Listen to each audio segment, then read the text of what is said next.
윤석열 대통령이 미국 방문 중에 비속어를 섞어한 말을 두고 논란이 점점 커지고 있습니다. 발언 내용이 잘못 알려졌다고 대통령실에 해명을 내놨지만 야당은 막말 외교 참사보다 더 나쁜 거짓 해명이라면서 거세게 반발하고 있는데요. 김행 국민의힘 비대위 대변인 그리고 전 청와대 국정홍보비서관을 지낸 윤재관 한양대 겸임교수 두 분과 함께 이 순방 논란과 관련해서 얘기해 보겠습니다. 두 분 안녕하십니까? 안녕하십니까? 네, 제가 오늘 방송 시작하기 전에 두 분께 좀 부탁을 드렸는데, 자 이번 순방 일정을 좀 한 단어로 한마디로 평가해달라 이렇게 부탁을 드렸거든요. 예, 먼저 대변인께서는 어떻게 보셨어요? 저는 이번에 상당히 그 진일보했다고 보는 것이 그야말로 글로벌 약자 복지, 즉 그 국제 무대에서 그 우리나라의 위상을 제대로 보여줬다. 이런 점에서 굉장히 후하게 점수를 주고 싶어요. 사실 윤석열 정부의 이제 기조가 강한 재정, 약자 복지 이 두 가지에 집중되어 있는데 그것을 전 세계 수준으로 넓혔다. 이런 점에서 좀 저희가 국제사회에서 책임을 다하게 됐다. 이런 점에서 긍지를 느낄 수 있다고 저는 평가하고 싶습니다. 예, 진일보했다. 그리고 긍지를 느낄 수 있는 그런 순방이었다 이렇게 말씀하셨는데 교수님은 어떻게 보셨습니까? 이번 순방에 대해서 국민들께서는 이렇게 생각하고 계신 것 같습니다. 화나고 부끄럽다를 넘어 슬프고 괴롭기까지 하다. 이런 국민들의 마음을 읽으셔야 될 것 같고요. 예. 갑작스럽게 우리나라의 국격과 맞지 않는 대통령의 언행, 그리고 정상회담을 제대로 이행하지 못하는 우리나라의 부재한 외교력, 이러한 총체적인 정부의 무능들이 드러났기 때문에 국민들은 이러한 슬프고 괴롭기까지 하는 상황에 이르렀다, 이렇게 말씀드리겠습니다. 예. 뭐 반대로 평가할 부분은 없는지, 예를 들면 정부 같은 경우는 이제 경제 외교를 강조했잖아요. 이 부분에서는 좀 평가할 요소가 없었을까요? 자, 경제 외교를 강조하는 과정 속에서 뭐 캐나다와의 그 공급망과 관련된 협의들을 하면서 국익을 증진하는 일 외교들도 하셨겠죠. 그 부분은 일부분 진전된 것이라고 평가할 수 있을 겁니다. 예. 그러나 더욱더 중요한 것은 지금 경제 상황에, 우리나라 경제 상황에서 가장 큰 당면 현안이 무엇입니까? 일단 미국의 전기차 보조금, 국내 차별 문제를 해소해야 되는 거고요. 1,400원이 넘어가는 외환시장을 안정시키기 위한 심리적인 자구책, 환율 문제에 대한 스와프 문제를 해결해야 되고요. 또 우리나라의 지정학적 리스크인 북핵 문제에 관련된 미국과의 이 협의들을 더욱더 진전시켜야 우리가 순방의 성과가 있지 않을까라고 평가할 수 있지 않겠습니까? 그런 문제들에 대해서 하나도 진전되지 못하는 상황에서 성과를 얘기하는 것은 대단히 제가 보기에는 부적절한 것 같고요. 오히려 반대를 걱정해야 되는 상황이 아닌가 이렇게 생각합니다. 그 반대가 뭘 말씀하시는 거예요? 그 반대를 제가 한마디로 말씀드리면 대통령 리스크라고 생각합니다. 대통령께서 국내 현안, 국내에서 갖고 있는 여러 가지 문제를 차치하더라도 해외에 나가시면 품격 있는 모습, 우리나라의 대표로서의 당당한 모습, 좀 자랑스러운 모습을 보고 싶은 게 국민들의 마음 아니겠습니까? 근데 이런 비속어가 섞인 막말을 하시면서 그것이 그냥 막말로 그치는 것이 아니고 현재 미국 의회의 여러 의원들께서 불편한 감정을 숨기지 않고 표현하고 계시지 않습니까? 자, 전기차 보조금 문제 해결하려면 어떻게 해야 됩니까? 미국 의회를 통해서 법을 개정해야 됩니다. 그 법을 개정해야 되는데 미국 의원들이 대한민국 대통령에 대해서 모욕감을 느끼고 있다, 이렇게 표현해버리는 상황이 됐는데 어떻게 순방의 성과를 얘기할 수 있겠습니까? 네. 알겠습니다. 지금 경제적인 성과에 대해서 이제 평가를 하는 과정에서 네. 오히려 대통령의 이런 비속어 논란이 좀 악영향을 미치는 거 아니냐 이런 부분 지적을 해주셨거든요. 제일 먼저 제가 말씀드리고 싶은 것은 정상회담과 잘 아실 거예요.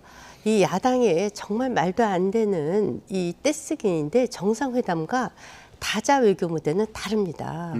정상회담에서 미리 의제를 조율하고 어떤 성과를 얻는 것이 아니라 다자회담은 그야말로 지속적으로 이루어지는 정상회담하고는 상당히 성격이 다르고요.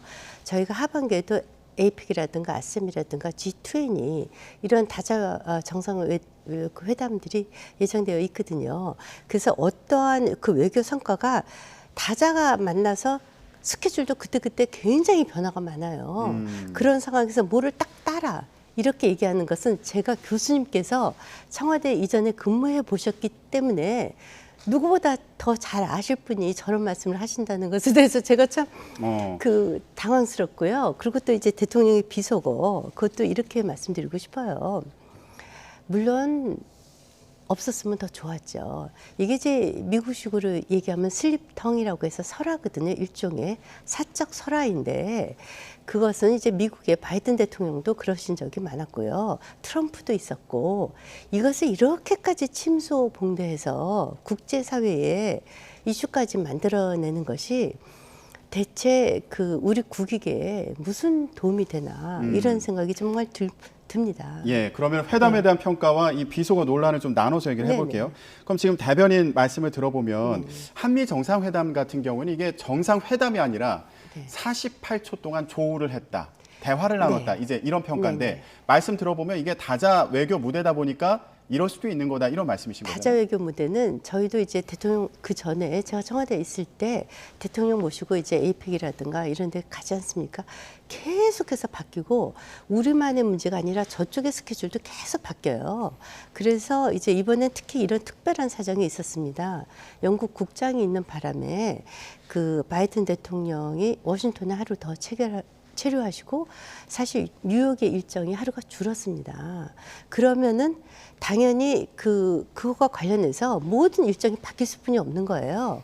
그런 상황에서 그러면 그날 하루 뉴욕에 못 오신 날 약속이 있었던 많은 정상들도 다 굴욕 외교를 했다. 이렇게 얘기를 해야지 돼요. 이게 굉장히 불가피한 상황이었고요.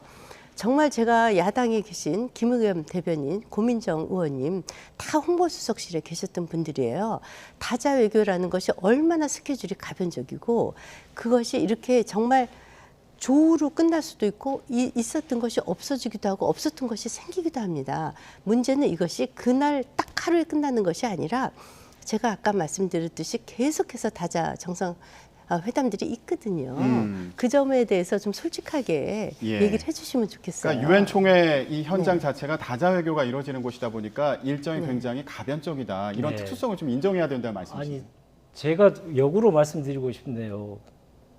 김행 위원님께서도 청와대 근무를 많이 하셨기 때문에 그렇게 말씀하시는 게 어폐가 있다라고 하는 것은 너무나 더 잘 아실 것 같은데요. 어떤 부분에서 그렇습니까? 자, 이번에 그 순방 일정 가기 전에 김태호 안보차장께서 한미 한일 정상회담을 흔쾌히 합의했다라고 얘기했습니다. 국민들께서 말씀하신 게 아니고요. 언론에서 얘기한 게 아니고 대통령실에서 직접 한미 정상회담을 양국이 흔쾌히 합의했다. 이렇게 얘기하면서부터 정상회담의 실행 여부에 대해서 얘기가 된 겁니다. 그런데 일정 사전에 대통령께서 순방길에 오르시기 전까지도 맨날 며칠에 정상회담이 이루어진다라고 하는 것을 또 밝히지 못했지 않습니까? 사실상 일정조차 사전 조율에 실패한 거거든요. 특히나 일본과 같은 경우에 제 말씀 들어보시죠. 네, 네. 일본과 같은 경우에 정상회담을 한다고 발표한 후에 여러 가지 잡음들이 있었고요. 미국에서는 정상회담과 관련해서 아무런 언급도 없었습니다. 그런데 그런 예견된 참사가 아닌가 이런 걱정을 많이 했었는데 실제로 그렇게 현실화돼 버렸기 때문에 그런 말씀을 드릴 수밖에 없고요. 특히 이 점에 대해서는 분명히 말씀드리고 싶은데 다자 정상회담 과정 속에서 미국의 정상, 우리나라 정상 일정이 계속 바뀌는 거죠. 너무나 당연합니다. 일정들이 너무나 많기 때문에요. 그러나 우리나라를 제외한 우리나라는 못했습니다마는 영국, 프랑스, 심지어 필리핀까지 미국 정상과 정상적인 정상회담을 했습니다. 우리가 그만큼 외교력이 그만큼 안 되는 것인지 우리 국민들은 묻지 않을 수 없거든요. 이 부분은 어떻게 제가 들으셨어요? 좀 설명을 드리자면요. 사실은 다자 외교의 성격에 대해서는 조금 전에 제가 말씀드렸듯이 계속해서 스케줄이 바뀌고 그래서 저희의 정무적 실수는 이겁니다. 조금 전에 말씀드렸듯이 원래 다자 외교 일정에 이번에 말씀하셨던 김태호 차장께서 말씀하셨듯이 미리 저희 때도 마찬가지였었는데 한일 또는 한미 간의 정상회담을 한다 이런 식의 발표를 하지 않습니다. 그거는 저는 청와대 측에 정무적인 판단 미스가 있었다. 이번 순방 준비하는 과정에서 미리 그 얘기를 대통령실에서. 해서는 안 되는 파트였었는데 아마도 제 생각에는 이렇습니다. 저희가 이제 문재인 대통령 시절에 대미, 특히 대일, 대중, 대북 외교에 참사가 있었었거든요. 그래서 윤석열 대통령께서도 특히 대일 외교에서 저희가 아주 문재인 정권 때 곤욕을 치렀고 막판까지 문재인 대통령께서 그 일본과 정상회담을 하려고 정말 참 굴욕적인 그 시도까지 했었던 것을 저희가 이미 다 알고 있습니다. 그런 상황에서 윤석열 대통령께서 선거 과정 중에도 한일 간의 관계를 김대중과 오부치 때 파트너십 때 한일 간의 관계가 가장 좋았었거든요. 그때로 복원시키겠다. 그래서 그런 의혹이 좀 앞섰던 것이 아닌가 이런 생각이 들었는데 여하튼 그 김태효 그분께서 좀 지나치게 그 브리핑을 좀 앞서 나갔다. 그 점은 제가 인정을 하지만 그럼에도 불구하고 정상회담의 성격과 다자정상회담의 성격은 완전히 다르고 지금 그래서 한 그 말씀 부분을 갖고 드리겠습니다. 한다는 것은 좀 문제가 있다고 봐요. 네, 꼭 말씀하시죠. 네. 과거 정부 얘기를 하셨기 때문에 제가 좀 구체적인 사례를 정확하게 말씀드리겠습니다. 김행 위원께서 청와대 계실 때는 다자 정상회담 할 때 한미 정상회담과 관련돼서는 발표를 하지 않으셨다고 얘기하셨는데요. 문재인 정부 시절에는 5년 내내 유엔총회에 참석하시면서 한미 정상회담과 관련돼서는 국민들께 미리 정확하게 알려드렸습니다. 대통령께서 순방을 떠나시기 전에 분명히 알려드렸고요. 그리고 만난다 안 만난다를 분명히 말씀드렸습니다. 그래서 이번은 왜 이렇게 하는지 저는 도저히 납득하기 어려웠던 이번에 겁니다. 이제 특수 상황이 있었죠. 특수 상황이라고 하는 것은 유엔 총회라고 하는 다자회의에서 항상 이루어졌는데 우리나라에 맞는 국격에 맞는 외교라고 하는 것은 국민들께 아니 미국을 가는데 미국 정상을 만나는지 안 만나는지 국민들께서 가장 관심 있어 하는 분야이기 때문에 그에 대해서는 양국이 사전에 일정을 조율해서 어느 날 만난다라고 하는 것을 합의하고 국민들께 보고 드리고 순방길에 오르셨습니다. 그리고 순방에 순방 기간 동안에 있었던 예정된 일정을 다 소화하셨고요. 그리고 2017년에 85분, 2018년도에 81분, 2019년도에 65분간 한미 정상회담을 실제로 하셨습니다. 2021년도는 그 이전에 5월 달에 한미 정상회담 포괄적인 회담을 하셨고 백신 외교에 집중하시기 위해서 한미 정상회담을 할 수 없다, 하지 않는다라고 분명히 밝히고 해외를 미국으로 떠나셨습니다. 이렇게 우리의 외교가 점점 점진하고 진보해야 되는 것이죠. 그런데 지금 이번에는 분명하게 과장 광고한 거 아닙니까? 알겠습니다. 정확하게 합의하지 않고 섣부르게 발표했다. 말씀드렸듯이 이렇게 말씀드릴 수밖에 없습니다. 정말 불가피한 상황이 있었어요. 바이든 대통령의 일정이 하루가 축소됐거든요. 그 상황에서 많은 외교가 좀 엉클어지고 그로 인해서 예를 들자면 원래 뉴욕에 하루 더 계셨으면 정상회담을 하기로 했었던 많은 나라들에서 이렇게까지 그 나라 대통령의 외교 활동을 비난하고 이렇게 하는지 정말 묻고 싶어요. 알겠습니다. 지금 일정 관련해서는 아까 이제 김행 대변인께서 말씀하신 거는 좀 의혹이 앞섰던 거 아니냐 이렇게 말씀하셨고 아니, 그 발표하는 부분은 발표한 저도 부분이요. 확정된 의혹이 것처럼 앞섰다, 이런 얘기가 좀 생각이 반복되세요. 듭니다. 그리고 교수님 같은 경우에는 네. 이게 외교력의 한계다. 사전에 조율을 확실히 했어야 된다 이런 말씀이셨는데 간단히요. 아까 김행 대변인 말씀에서 자연스럽게 한일 정상회담으로 얘기가 넘어가서 근데 이번 그 한일 정상회담을 두고도 한일 약식회담이라고 하죠. 이걸 두고도 이거 굴욕적이다 이렇게 평가하는 목소리도 있지 않습니까? 이 부분은 어떻게 들으셨어요? 이 한일 간에는 사실 문재인 정부 때 가장 큰 외교 참사는 한일 간의 관계입니다. 그때 정말 관계가 엉클어졌거든요. 그것은 뭐 제가 이미 말할 필요도 없을 정도예요. 그것을 복원하고자 저희가 상당히 노력을 한 거 사실입니다. 그래서 그랬고 또 사실 뭐 그 회담 기시다 총리가 계신 곳에 뭐 어떤 보도에 보니까 저희는 11분을 걸어갔고 그쪽 총리는 뭐 7분을 걸어갔다 이렇게 해서 회담을 했다 이러는데 뭐 정확히 말하면 사실 비공식 조우라는 표현이 더 맞을 것 같아요. 사실 지금 일본의 기시다 총리가 굉장히 지지율이 낮습니다. 거기 이제 강경파, 온건파, 뭐 혐한파, 반한파, 한일 간의 관계가 굉장히 미묘하거든요. 미묘한 관계 중에 특히 이제 아베의 국장에 대해서 반대하는 사람들도 굉장히 많습니다. 그런 상황에서 이 한일 관계에 대해서 참 그 어려운 점이 있습니다. 저희도 이명박 대통령 때 독도 문제가 터지고 나서 한일 관계가 굉장히 어그러졌어요. 그런 점에서 굉장히 예민한 부분인데 제가 모두에 솔직히 고백하건대 저희가 서둘러서 발표했다. 이런 예. 그 정무적 실수는 있었다고 봅니다.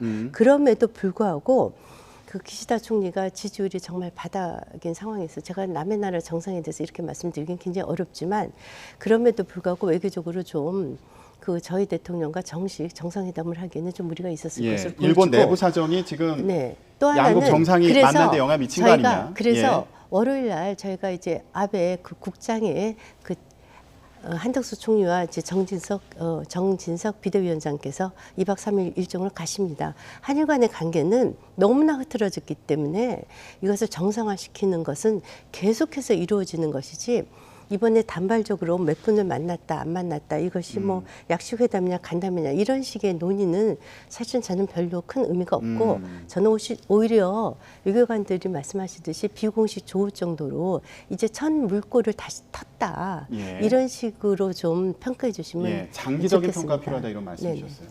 만난 것 그 자체를 저희들이 그 의미를 폄훼하는 건 아니죠. 네네. 근데 정상 간의 만남은 정상 개인의 만남이 아니지 않습니까? 국가를 대표해서 만나시는 거기 때문에 국가의 대표를 갖고 있는 정상의 만남에는 기본적인 갖춰야 될 절차가 분명히 있습니다. 자, 가령 우리가 지금 약식회담이냐 정식회담이라 얘기는 하신 분들이 없죠. 네네. 약식회담이라고 하더라도 기본적으로 국기 정도는 있어야 됩니다. 왜냐하면 우리 정상이 가셔가지고 우리 정상이 우리나라를 대표해서 일본 총리와 얘기를 하는데 우리나라를 상징하는 무엇인가가 없다고 하는 것을 어떻게 회담이라는 표현을 하게 됩니까?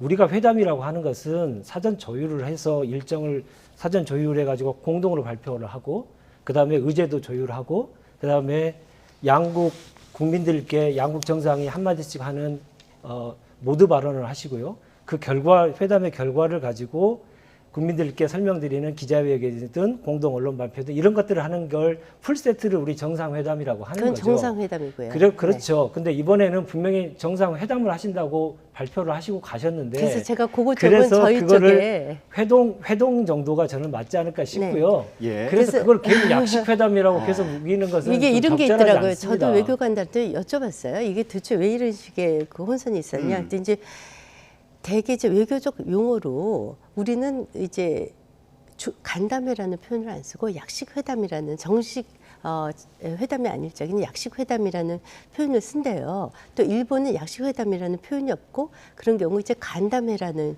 표현을 쓴다는 거예요. 그러니까 두 나라 간의 용어의 차이는 있는 것 같아요. 근데 전 정확히 말씀드리면 이번에는 의제가 있다기보다는 비공식 조우 정도가 맞다고 보고요. 예. 그런 점에서 보면은 역시 제가 자꾸 말씀드릴 수뿐이 없는 게 이게 다자 정상외교 무대에서 일어난 일이고 그런 마련에서 우리 대통령께서 정말 그 한일 관계를 풀기 위해서 최선의 노력을 다하셨다. 이 점을 좀 봐주시면 좋겠다. 근데 이런 앞서 생각이 강제징용 들어요. 배상 문제에 대한 네. 논의가 있을 것인가 이런 관심이 많은 상황이었고 네네네. 또 우리 대통령이 기시다 총리가 있는 장소로 찾아가서 만났다 이런 부분에 대한 이제 국민들이 보는 그게 입장에서 이제 마치 이제 반감 있는 부분도 있으니까요. 그분이 예, 설명해 계셨던 주시면. 호텔로 찾아갔다 이렇게들 좀 착각하시는 분이 계신 것 같은데 그게 아니라 마침 그 장소에 기시다 총리가 일정이 있지 않았었습니까? 저는요 그 교수님께 여쭤보고 싶어요. 다자 외교 무대를 가보면요 일정이 10분 후에 무슨 일이 일어날지 모를 정도로 일정이 정말 바뀝니다. 그래서 이렇게 두 분이 비공식 조우를 하는 것도 일본 측에서 상당한 배려를 했을 거예요. 그리고 저희 나라 국격이요. 이미 전 세계에서 G20 국가 아닙니까? 그리고 이번에 제가 아까 말씀드렸듯이 저희가 이제 당당하게 그 글로벌 펀드에 1억 불을 제공하겠다. 이렇게 유엔 총회에서도 저희가 선언하지 않았었습니까? 예. 그런 마련에서 이제 우리나라를 자꾸 굴욕 외교를 한다. 이거 정말 사대주의적 발상이라고 생각을 해요. 자, 저희 외교관의 수준이 어느 정도냐.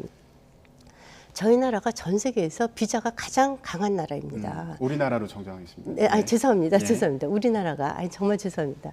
우리나라가 그렇게 비자가 강한 국가예요. 우리나라의 외교관들은 제가 뭐 감히 이렇게 말씀드려도 될지 모르겠지만 정말 훈련된 전문가들입니다.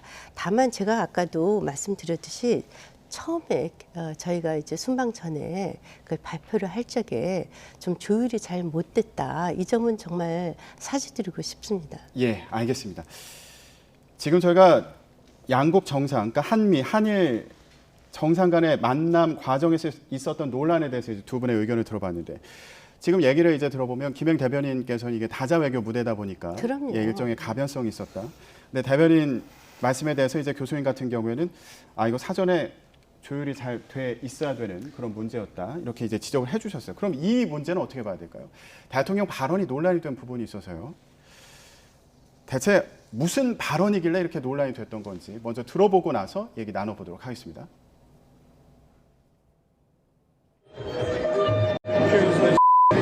승인 안 해주고 만들면 쪽팔려서 승인 안 해주고 만들면 쪽팔려서 승인 안 해주고 만들면 쪽팔려서 승인 안 해주고 만들면 쪽팔려서 네. 자, 바이든 미 대통령과 윤석열 대통령이 이제 조우를 하고 나서 윤석열 대통령이 나오는 과정에서 했던 발언이 카메라에 포착이 되면서 논란이 됐는데 여기에서 지금 논란의 중심에 있는 단어 중에 하나가 바이든이냐 날리면이냐 이겁니다. 자, 일단 교수님 어떻게 들리셨어요? 저희가 주변에 그 소음을 최대한 제거한 영상을 이제 보여드린 건데 어떻게 들으셨습니까? 이것에 대해서 이것이냐 저것이냐의 문제를 차원을 떠나서 이러한 발언으로 인한 우리가 어떤 영향을 미치는지 어떤 악영향이 미치고 있는지가 중요하다고 생각합니다. 그게 뭐 한쪽에서는 계속 이렇게 얘기하고 국민들은 다른 얘기 하시고 계속 그렇습니다만은 결국은 대통령의 말씀이 우리나라의 국익에 대한민국에 어떤 영향을 미치느냐 매우 중요하지 않겠습니까? 그것 때문에 이러한 논쟁을 하는 거겠죠. 자, 전 국민이 지금 듣기 평가를 하고 있습니다. 때 아닌 듣기 평가를 하고 있습니다. 이게 바이든이냐 아니면 날리면이냐 이렇게 예. 듣기 평가를 하고 있는데 정말 지금의 상황이 백해무익한 상황인 거죠. 근데 보십시오. 국민들은 지금 벚꽃 엔딩 노래를 개사를 해서 예. 봄바람 휘바이든 이런 얘기를 하고 그래요? 계시고 그게 이제 지금 회자되고 있고 미국 언론은 미국 의회를 모욕했다 이렇게 보도를 하고 있습니다. 그리고 미국 의회 의원들은 좀 전에 얘기 드린 대로 그 모욕감에 관련돼서 숨기지 않고 표현을 하고 계십니다. 이런 표현들, 이런 결과들을 보면 우리나라의 국익이 얼마나 이번에 이 비속어 섞인 막말로 인해서 국익이 얼마나 낮아졌을 거고 국익이 얼마나 더 많이 훼손됐을지 예. 우리는 미루어 짐작할 수 있지 않을까 생각합니다. 예, 이게 바이든이냐 날리면이냐 이걸 가지고 이제 논쟁을 벌이는 이유 중에 하나가 이 발언이 자칫하면 외교 문제로 비화할 수 있다는 우려가 있기 때문이거든요. 네, 네, 예, 어떻게 그렇습니다. 생각하세요? 근데 이제 대통령실에서 정정을 하지 않았습니까? 그것을 뭐 대통령실에서 거짓말을 할 거라고 생각할 수는 저는 없다고 봐요. 그리고 이제 일부 그 미국의 이제 몇 분들이 이제 그것에 대해서 좀 그 불쾌함을 표시한 것도 맞습니다. 저희가 언론 보도에 보면 그래서 이제 그 이후에 저희가 정정을 했고요. 정정한 다음에 이제 그 사실상 뭐 야당에 대해서 했다고 해도 적절한 말씀은 아니셨지만 이게 이제 사적 대화였고 사실 이것이 뭐 마이크로 이렇게 나갈 거라고 생각을 하셨겠어요. 근데 저는 좀 이런 생각을 좀 해요. 저희가 지금 169석에 거야와 관련해서 지금 입법 저지 투쟁을 하고 있는 상황입니다. 예컨대 이제 소위 말해서 민주당에서 말하는 7대 입법, 이 한간에서는 이재명 7대 악법이라고 하는데 이것이 통과되면은 문재인 정권 때, 정부 때 저희가 1000조에 달하는 국가부채가 있는 나라입니다. 7대 입법이 통과되면 저희 나라의 재정은 정말 상당히 말할 수 없는 그 위험한 지경에 국가 도산에 처하지 않을까 하는 일각의 우려도 있을 정도인데 이런 상황에서 제가 국제사회에서 약속을 하지 않았습니까? 글로벌 펀드를 내겠다, 1억 불을 내겠다. 이것이 만약에 거야의 횡포로 만약에 통과하지 않으면 이것은 국제 간의 약속을 깨치는 거고 거기서 뭐 한다. 그 끝부분의 주어는 윤 대통령 자신이거든요. 본인이 이것을 어떻게 국제사회에서 해명을 할 수 있을까에 대한 저는 굉장히 절박함이 있었을 것 같아요. 예. 그러니까 이날 회의 장소가 저개발 국가에게 이제 지원을 약속하는 이제 그런 자리였던 거잖아요. 그런 펀드와 관련돼서 이제 네. 논의를 하는 자리였는데 그렇습니다. 윤석열 대통령이 1억 달러를 공여하겠다. 그렇습니다. 이렇게 연설을 했고, 네. 그러니까 대통령실 해명을 보면 그 1억 달러 공여 약속이 이제 우리나라에서 예산이 통과돼야 되는 거죠. 네. 예산안이. 근데 민주당이 이거 통과 안 시켜주면 면이 안 서겠다. 대통령실 해명은 나라의 면이 안 서겠다. 이제 이렇게 얘기를 한 거였거든요. 한마디로 얘기하면 지나갔던 소가 웃을 일입니다. 왜냐하면 그런 주장을 하기 위해서는 사실적 근거를 가지고 얘기해야 됩니다. 주장이 그냥 단순한 주장에 그치면 안 되지 않습니까? 자, 우리나라가 빈곤국가의 질병 퇴치를 위해서 국제적인 기여를 하는 행위에 대해서 단 한 번이라도 국회에서 제동이 걸린 그런 쫀쫀한 나라였습니까? 그렇지 않았지 않습니까? 가령 실례를 들겠습니다. 코로나 상황에서 국제 코로나 백신을 국제적으로 공동으로 구매하는 코백스라고 하죠. 코백스에 우리나라가 2억 불을 공여를 했고요. 아시안 국가들이 백신 접종 속도가 늦기 때문에 거기서 도와주기 위해서 저희 나라가 500만 불을 추가 공여까지 했습니다. 최근에 있었던 일입니다. 그때 대한민국 국회에서 언제 그거에 대해서 제동을 건 적이 있습니까? 그때 대한민국 그 정도로 하는 나라가 아니고요. 우리나라 한 가지만 더 말씀드리겠습니다. 우리나라의 본부를 둔 최초의 국제기구가 뭔지 아십니까?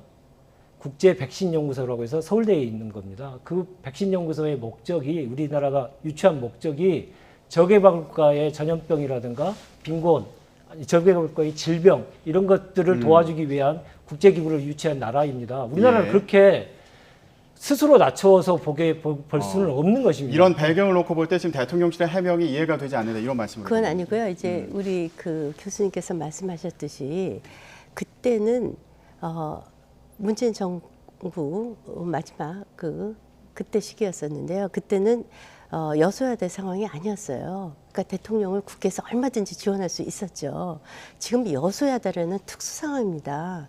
대통령께서 국제사회에 이런 약속을 했을 적에 저희도 지금 입법 저지를 당 차원에서 하고 있거든요. 그래서 굉장히 우려를 하고 있어요. 그래서 오죽하면 노란봉투법, 지금 아까 뉴스 모두에도 이제 노총에서 집회도 하고 있는데 이런 것들에 대해서 굉장히 우려를 하고 안 되면 이제 대통령께서 소위 말해서 거부권을 행사해야 되지 않을까 정도까지 걱정을 하고 있어요.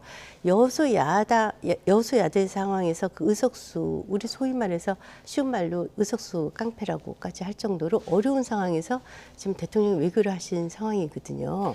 당연히 예. 저는 걱정할 수 있다고 대변인님, 봐요. 그러면 그러니까 지금 저희가 계속 얘기가 나오는 것이 그럼 이게 바이든 대통령을 겨냥한 거냐 아니면은 이게 한국 국회에서 이 예산이 통과될까 아니면 저지가 될까 이 부분에 대해서 얘기한 거예요. 이거 이제 논쟁을 벌이고 있는 상황인데 네네. 그걸 차치하고요. 앞부분에 있는 그 비속어가 네네. 그러면은 결국에 우리나라 국회에 민주당을 겨냥한 거다 이렇게 네. 이제 결론이 나는 거잖아요. 네네. 이 부분은 괜찮다고 볼 수 있을까요? 아니죠. 이제 제가 말씀드렸듯이 말씀이 거칠었었던 거 충분히 저도 동감합니다. 그래서 이제 25일 날 내일이죠. 대통령께서 이제 오늘 귀국하시면 당정대 이제 협의회가 있습니다. 순방에 대해서 성과를 이제 한덕수 총리나 정부 쪽에 또 이제 당 쪽에 정진석 비대위원장 등을 모시고 이제 설명을 하실 텐데요. 그때 이제 적절한 대통령의 말씀이 나오시지 않을까 예, 이렇게 생각을 알겠습니다. 합니다. 교수님 마지막으로요. 그럼 이 네. 상황을 어떻게 해소할 수 있을까요? 지금 해명을 하게 되면 그 해명을 통해서 어느 정도 수긍이 돼야 되지 않겠습니까? 근데 해명이 더 큰 문제를 비화시키고 있는 문제가 비단 이번뿐만이 아니지 않습니까? 장신구 논란 때도 그랬었던 거고요.